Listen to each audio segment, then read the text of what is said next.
months ago, I was saying to you, how are you keeping your yeah, house before? Now you're saying now it to I me. say to you, yeah. But apart from that, 12 months ago, we were no more Park in Portlaoise, watching Dublin against Kilkenny. Everybody thought the Dubs would give it a real good shot. They were well beaten that night. It was a big setback. Went out of the championship fairly tamely after that. Where are they now, 12 months on from Well, that? sure, that's the question. That's going to be answered tonight, really. You know, after that great year, they put all their eggs in that one basket last year. And, you know, they ignored the league, really. And they came into the game against Kilkenny. Many people fancying them to beat Kilkenny, including myself, I would say, because they had been going so well. Then they flopped, you know. And most emerging teams meet a day when they flop, you know. But it's how they reacted that flop was very disappointing, because they went to Ennis a few weeks later and they were an absolute shambles, totally disorganised. About 5 fellas taken off just after half-time. Luckily enough, they were in the second division after that, and they got a chance to steady down. And they did steady down and won the Division 1B, you know. Lucky enough maybe in the game against Limerick. But then, to the disappointment of every hurling person, they flopped again against Tipperary. So now, no more flops can be accepted. You know, they come here tonight into Wexford Park, a team they have beaten well in the league earlier on, and they just must produce the goods tonight. Now, it's a much better day than this time last year, but there'll be no excuse for them. And I think their team is better set up tonight, if it lines out according to the programme, of course. That's another big thing, you know. Whether they line out according to the programme or not, we just don't know. But the bottom line is, Michael, they have to do tonight. They do, but the other thing about this from a Wexford point of view, they are in something of a similar situation in terms of trying to restore their credibility in hurling as well, Eddie. And speaking of not knowing the Dublin team, there's all kinds of changes on the Wexford team. Yeah, I think from a point of view of trying to call this match this evening, it's a real banana skin, because both teams, we just don't know. The form book hasn't been there for either of them. We'd have, you know, everyone would have felt that Dublin had a great opportunity to have a cut-off tip.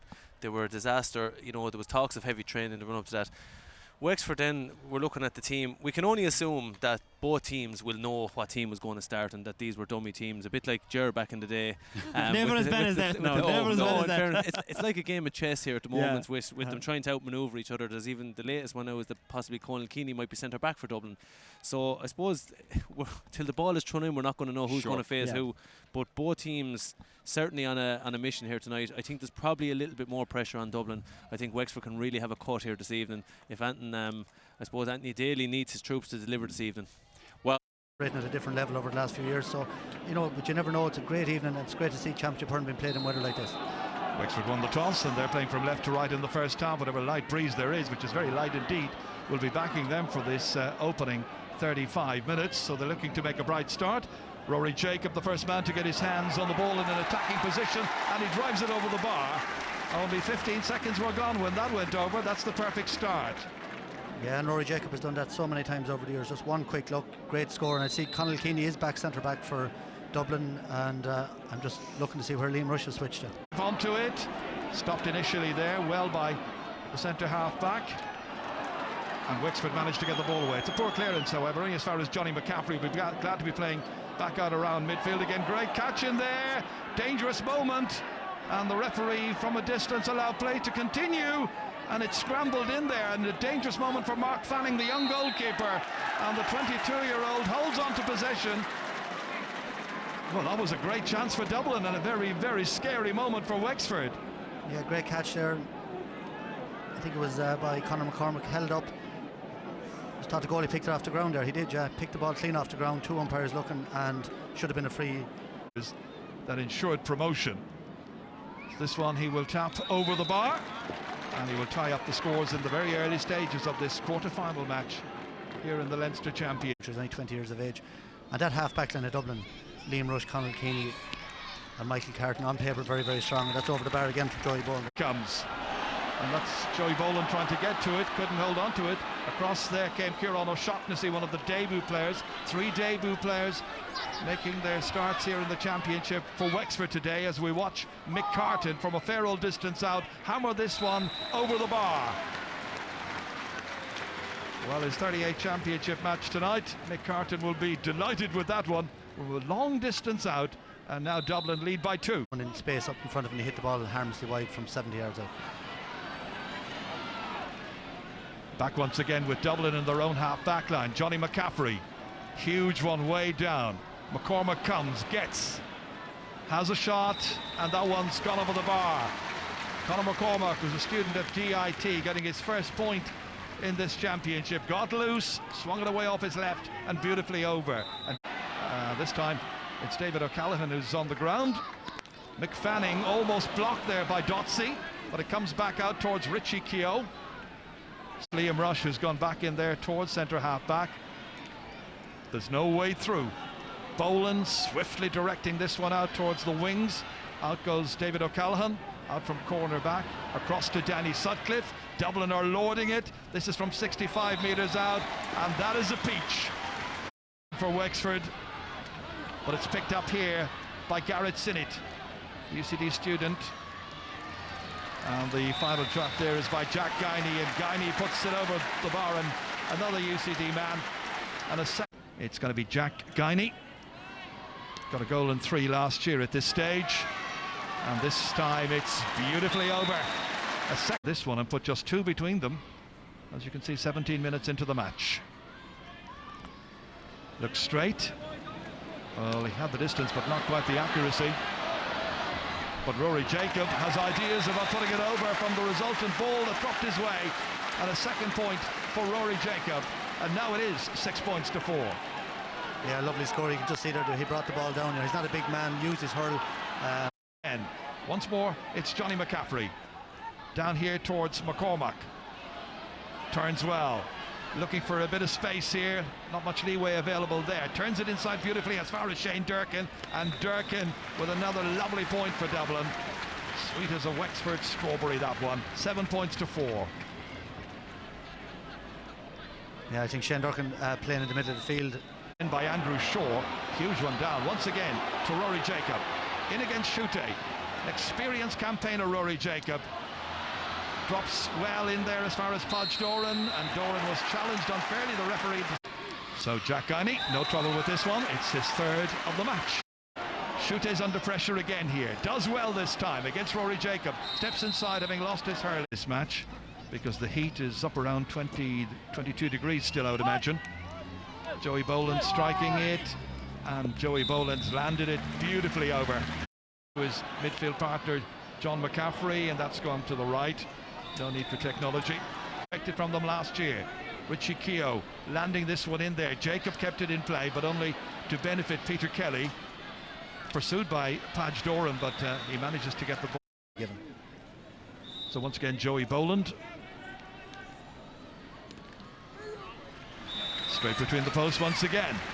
Stage forward towards Owen Quigley. Didn't really touch it on, but it does reach Podge Doran. And the big man strikes and puts it over. His first point ever in the championship comes in the 27th minute, and it's 9 points to 7. Yeah, and Jared Owen Quigley didn't touch the ball, but that's the point. He let it. Due to play football tomorrow. Cut out here into challenge once again as Paul Shute gets it out. Dublin hand pass their way and get it forward once again. And it's finally David Tracy who wants to get among the.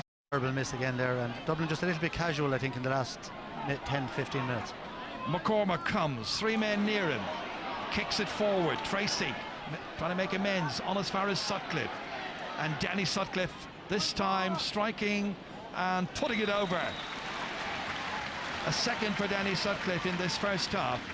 So now it's a 3-point game once again. Every time Wexford managed to get a bit of a run of points together, back come Dublin, score after score. And that's 10 points now in the opening 28.5 minutes. Well, Leachin is in before half-time. That's interesting. He was originally programmed to start. Played with the under-21s here last Sunday against Westmeath, as we watch Owen Quigley kick it forward. And there's a push in the back this time. It's by Peter Kelly. He was all over the attacker. Just watch this once again. That was Jack Guiney going down.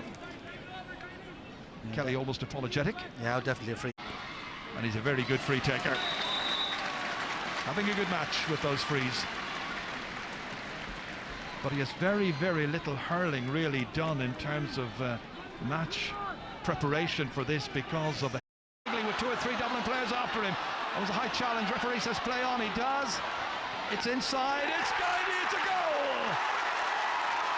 Jack Guiney gets his 3rd ever championship goal for Wexford with 30 minutes gone, and Wexford lead by 1-8 to 10 points. And that's an absolutely brilliant goal. Owen Quigley has done a lovely touch from Jack Guiney, and you were saying Jerry hasn't hurled much, but he is a hurler, he's a natural hurler. Beautiful touch onto his hurl, turned inside, knew where the space was and crashed it to the net, and that's what Owen Quigley brings to a team. He's so unpredictable, he hasn't been in the game, but once he got a chance of going through, he saw the pass, gave it, and a great goal. Goals against Offaly, Carlow last year, and now one here against Dublin for Jack Guiney. Wexford by 1. Now can they take that lead into half time? Here's Johnny McCaffrey. Sutcliffe again. Played down. This time it's the cornerback Owen Moore who goes there, along with Ryan O'Dwyer. O'Dwyer trying to go forward, almost held back, and the referee does eventually blow his whistle. There was that clash of heads earlier on, and the helmets caused the damage, and he's now going to have to go off for the second time. I actually think he kind of fell in over the ball here. He's a very brave type of player. If you watch him held back and just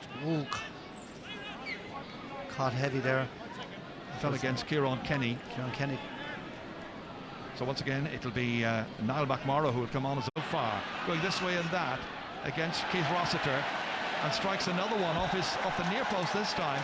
This one goes wide. Well, takes on Mossy Waters. Awkward angle. Now what's the end product here? Across there came Kieran Kenny. The challenge was high, and the referee has blown his whistle. He's probably going to have a word there with Kieran Kenny for that. Watch the number 4 coming across, and any kind of a head-tie challenge like that, and the referee will penalise it. Well, it isn't. It should be a yellow card. I don't know if he got it there, but he made no attempt. He broke the hurl, yeah, and the referee rightly so given the yellow card. And there was no need. All he did was give him a fair shoulder, knock him out over the line. Well, the referee is offering an explanation. Now he's showing the card. He's got 5 points already in this match. The first of them was in the early stages. And this one, straight over. Again, the hand passes backwards as far as Peter Kelly. Into the second minute of stoppage time, Andrew Shaw goes across to try and contain Conor McCormack. Shaw is 23 years of age, needing the assistance of the man who's just been yellow carded, Kieran Kenny. Under pressure, Dublin advance. Maybe the last attack of this match. That's a good looking shot, and that one has gone over the bar. Really good point, once again by Danny Sutcliffe, his third. And Dublin lead by 12 points to 1-8, close to the half-time whistle. Yeah, and I think the feature that we mightn't see at the end would. You know, the first 15 minutes belong to Dublin. Their half-back line cleaning everything out, delivering great ball into the forwards. As well as that, playing with confidence in the first 15 minutes. Then the Wexford half-back line took over, and our midfielders, and the game changed around completely. And you could see Dublin's confidence starting to ebb away. And the goal really shattered their confidence completely, and it led to a lot of wides after that. So how Dublin play now in the first 10 minutes of the second half will be absolutely vital, because if they continue the way they have played in the last 10 or 15 minutes, they're going to be in serious trouble. Eddie, for periods of that first half, as Ger said, Wexford are kind of struggling a little bit in various places. Made a few changes, made a lot of changes before the match, obviously, 1 or 2 during it, but they seem to have steadied themselves down, even though they are a point behind. Yeah, we're just looking at the shape of Dublin here at the start. The 3 full forwards seemed to play very close to the square, and the ball was being flown out in front of them. They'd break, a bit like they did in 2011 in the league final. A lot of pressure coming in from the Dublin forwards. Finally, Owen Moore belts it down, 60, 70 metres down. The opposing goalkeeper is required. Gary Maguire. Rush chasing after it, hitting it first time, ground hurling for a change. Don't see too much of that anymore. Back in once again it comes. Harry Keogh, and that one's gone over the bar. Harry Keogh. That's a super score, Ger. Ball out here on the ground. Great pick-up by Harry Keogh. Shows great strength and fitness back up off the ground, and a great strike and over the bar. And see, really connected properly at all, and it's cleared out of defence by Owen Moore. Hurling hasn't been great at the start of the second half. Let's hope it improves. Danny Sutcliffe left it behind. Garrett's in it. Throw it back down. Huge one in towards Rory Jacob, trying to go after it. So too is Conal Keeney. Keeney leaves it there, then tries to go down on it. Surrounded by it quickly. Does so, but only straight as far as Dotsy O'Callaghan. And David O'Callaghan underhits it. Really missed opportunity. Never really connected properly at all. And that's cleared away down once again by Mick Carton. Up there towards Conor McCormack. Spills on as far as David Tracy. Well, not the most fluent start to the second half. 5 minutes of very poor stuff so far. Eventually, Keith Rossiter gets it away, and the referee sees a Dublin player, 2 Dublin players in fact, on the ground. And he's got a call across to him. He's got a yellow. Well, we need to have a look at what happened, if there's any possibility of seeing just what attracted the referee's attention to him. Oh yeah, he swung back the hurley. You could see there just as Keith Rossiter was clearing it away from him. Lucky to get away with just a yellow. Well, this is it. See, you know, it wasn't particularly malicious, but if it's striking or attempting to strike with the hurl, it's a red card, so he can count himself, I'd say, very lucky under the interpretation of the rules. Once again to Dublin, which Joey Boland's ready to take. He got 6 in the first half, and now he's got a 7th point. Durkin back in here, and they might be in further difficulty. McCormack, oh, well stolen away that time by Mossy Waters, and the young goalkeeper Mark Fanning can thank his fullback for not letting him down there, because there could have very easily been another goal conceded. And this time it's Joey Boland, and it's over the bar. An 8th point for Joey Boland, the first one to come from play. But all of that coming from 20 minutes before half time, great, some very good hurling, very competitive, but since half time it's all running with the ball, hand pass and running into trouble, and that's really the first little bit of open play we've seen. So a chance to put one between them, and that's Jack Guiney with his first point of the second half, and he's now got a goal and 5 runs in the boxing. Wasn't able to continue, and Ryan O'Dwyer is hoping he will in the hurling. Meanwhile, Joey Boland shoots, finish off with a shot on target. Not if the Dublin midfielders and halfbacks have their way, grouping around, but Owen Quigley manages to get onto it, and passing it back towards Lee Chin. Chin goes after it, foul committed. He's strong, very fit, and he's won 3 or 4 good balls around the middle of the field and made a big difference to Wexford. It's surprising, he was picked in the team originally like quite a few others and didn't get the start. Jack Guiney did, and Jack Guiney here on towards Garrett Sinnott again from Owlart. Back down once again, 1 against 2, and the one is Padge Doran. And there for Dublin, Niall Corcoran. The reinforcements arrive, and this is Owen Quigley, and Quigley has put it wide. Promising situation. The team wants to win it. No one kicking on. You know, a lot of bad hurling since half time, and I think, you know, certainly if a team got a goal, no, really put them into the driving seat. Ron O'Dwyer's back again for Dublin. He's wearing number 30 this time. He'll be through the entire set of spare jerseys very shortly. That's retained very well back there by Kieran Kenny. Back out here as far as Richie Keogh.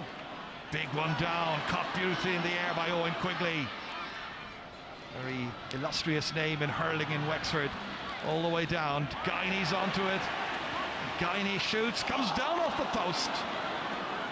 Gary Maguire gets passing across here. Rory Jacob in the end, and finally it goes over the bar. There had to be a point at the end of all of that. The fans were getting frustrated. Now there's a sense of relief around Wexford Park, because Wexford have drawn level here with 52 minutes gone. It's Wexford 112, Dublin 15 points. To Richie Keogh, who just has to adjust his footing. To Lee Chin from inside his own 65-metre line. He's not going to go for a score from there, is he? Well, it dropped short anyway to Gary Maguire. The inside forwards won't thank Chin for that. Could have been a better ball. Comes out here as far as Padge Doran, surrounded by Dublin players, trying to lay it off there to Lee Chin. In turn, he's looking around to see who's available. Outside was Garrett Sinnott. And the final shot has gone over the bar. In fact, it is not Garrett Sinnott, it is Jack Guiney who's got it. Jack Guiney has got 1 goal and 7 points now. He was loose, he was free for just a moment. That's all he needed, and he makes it Wexford 113, Dublin 15 points.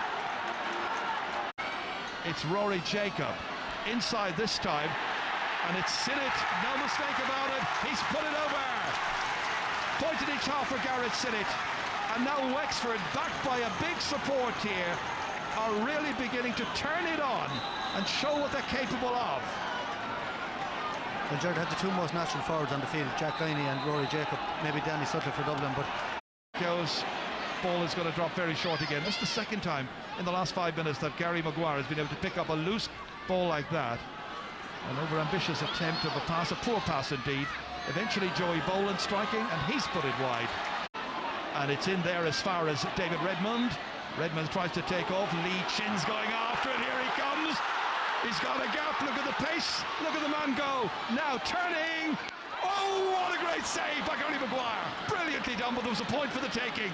Well, I think Lee Chin was so energised by what he'd been managing to do. Getting into that space, getting there in front of the Dublin goal. He felt good about it, but he might have taken a point. Instead, it's Dublin who come back down the other end of the field and apply the pressure themselves. Coping there is Mossy Waters. Hand pass back as far as Owen Moore, and Moore way down towards Chin again. Reaching up into the sky for there was Conal Keaney, couldn't take it. And after a good start to the game, he's had a very moderate match, Keaney. Trying to achieve a lot more, however, is Mick Carton, solid as ever. About to be challenged and fouled almost there by TJ Nolan, but he managed to get the ball away. And that ball has run away. Johnny McCaffrey, Chin's taking off. Needs to look up now and find a colleague. He's got support players right and left. Still he holds it. Oh dear. And all he did was give it on a simple score, and we're not seeing enough of that. This is an easy chance now. Sutcliffe set it up. The strike is by Simon Lambert, and he's put it wide. A couple of examples in Thurles last Sunday, free's been given for the same thing. In the end, it's taken out of here by TJ Nolan. Wexford have a chance now to set up a scoring opportunity. Back once more he comes with Garrett Sinnott firing it, and this time it drops over the bar. A third for Garrett Sinnott. And Jared, that's the difference. Garrett Sinnott has scored 3 points from play, Rory Jacob has scored 3 points from play, and Jack Downey has scored 1-2 from play. Only 2 Dublin forwards have scored from play. Conor McCormack 1 point and Danny Sutcliffe 3 points, and they were all in the first half. No forward from Dublin has scored in the second half from play. Dublin were raging hot favourites to win this. 7-2 on, apparently, the bookmakers had them at. They may win yet. A late chance for Simon Lambert, and it's gone wide. Coming as it does with 5 minutes to go. He's had 2. Once again, Dublin gather, collect, driven back up once again. And that's over the bar. Really good point. And it's Mick Carton who's got a point in each half now. Yeah, that's a brilliant score. I have to say he's been absolutely outstanding for Dublin. Dominated every. I think there's been 3 or 4 different players on him, and he's had a brilliant game. Mark Fanning going long again. He's had a couple of short ones. Dublin pick up the loose ball. Johnny McCaffrey. And pass inside here to Simon Lambert. All the way up there. Dangerous situation for the Wexford backs to contain. Chute. Dillon! He's the man with the goal touch. He's broken hearts before here in Wexford. Dublin fans celebrate because after 67 minutes, it's Dublin who shoot back into the lead by 116 to 115. And that was a rasper once it broke loose. He called it Jared Furness when he came on. Great finish, and now puts Dublin in a very unlikely situation that Dublin are now leading the game. Here come Wexford once again. Garrett Sinnott once again, and that's over the bar. Now we might have a decent finish the last couple of minutes. 4 points for Garrett Sinnott. And the match level, 116 to 116. He robbed that one, stole away, and drove it off his left and over. Yeah, that's great leadership. First half, nothing in the second half so far. Back towards Johnny McCaffrey, darts around one player. Now into the centre here. Once again across towards Paul Ryan. Ryan goes away. They didn't start him. Can he finish with a point? He can! And Dublin lead. And it's Paul Ryan who's got it. Came in as a second half sub for David O'Callaghan. Dodged past Richie Keogh, who couldn't challenge him properly. And now Dublin lead in the 70th minute by 117 to 116. Is there a comeback for Wexford? Well, they were very pleased by the contribution of their subs. Eamon Dillon with the goal, Paul Ryan there, like their starting forward line didn't function at all outside of Danny Sutcliffe in the first half, and you know, great intervention in the last few minutes, and they've taken over. Do Wexford deserve to lose this? They've got a free. That time it was the man who's